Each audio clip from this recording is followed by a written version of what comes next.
साखरेच्या निर्यातीवरची बंदी म्हणजे एकूणच साखर उद्योगाची आणि ऊस उत्पादक शेतकऱ्याची अवस्था अशी झालेली आहे की आई जीव घालीना आणि बाप भीक मागून देईना. एकतर गेल्या 4 वर्षामध्ये केंद्र सरकारनं साखरेची एमएसपी वाढवलेली नाही आहे आणि एमएसपी न वाढवल्यामुळं 4 वर्षामध्ये सातत्यानं साखरेचे भाव स्थिर राहिलेले आहेत, वाढत नाहीये. यावर्षी देशामध्ये साखरेचं उत्पादन घटलेलं ही गोष्ट खरी आहे. मग सरकार जर का साखरेची एमएसपी वाढवणार नसेल, जगाच्या बाजारामध्ये साखरेला भाव चांगला मिळत असेल, तर मग साखर कारखान्यांनी साखर निर्यात का करू नये आणि त्यालाही तुम्ही बंदी घालता, स्वतःही भाव वाढवत नाही. याच्या पाठीमागचं केंद्र सरकारचं लॉजिक काय आहे? पण त्याचा थेट परिणाम हा ऊस उत्पादक शेतकऱ्यांच्यावर व्हायला लागलेला आहे.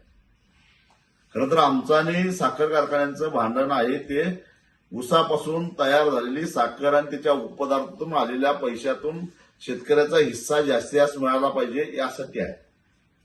पण साखरेचे भावच वाढले नाहीत, तर मग साखर कारखाने तरी काय करणार? आणि त्यामुळे आज परिस्थिती अशी आहे की देशामध्ये जवळपास 12,000 कोटी रुपयाची ऊस उत्पादक शेतकऱ्यांची देणी थकलेली आहे. राज्यामध्ये 3,000 कोटीच्या आसपास देणी थकलेली आहे. याला जबाबदार कोण? जो कायदा आहे ऊस दर नियंत्रण अध्यादेश 1966, त्या कायद्यानुसार ऊसाचे पैसे 14 दिवसाच्या आत नाही दिले तर साखर कारखान्यांच्यावर कारवाई करायची तरतूद आहे. त्यांना सरकारी थकबाकीदार समजून जप्तीची प्रक्रिया सुरू करण्याची तरतूद आहे.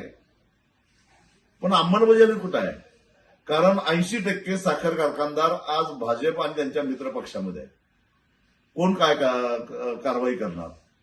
म्हणजे याचा थेट परिणाम साखर कारखानदारांचं सोडावं, ते काही साखरेचे पैसे मिळत नाहीत, साखरेला दर नाही म्हणून हात वर करतात, सरकार कारवाई करत नाही माहिती आहे. त्याचा थेट फटका बसतो तो ऊस उत्पादक शेतकऱ्यांच्यावर. एका बाजूला रासायनिक खताचे दर आकाशाला भिडलेले आहेत. आमचे पंतप्रधान शेतकऱ्यांना सांगतात की रासायनिक खताचा वापर कमी करा. दुसऱ्या बाजूला साखर कारखानदार पैसे द्यायला तयार नाहीत. शेतकऱ्यांनी काय करायचं?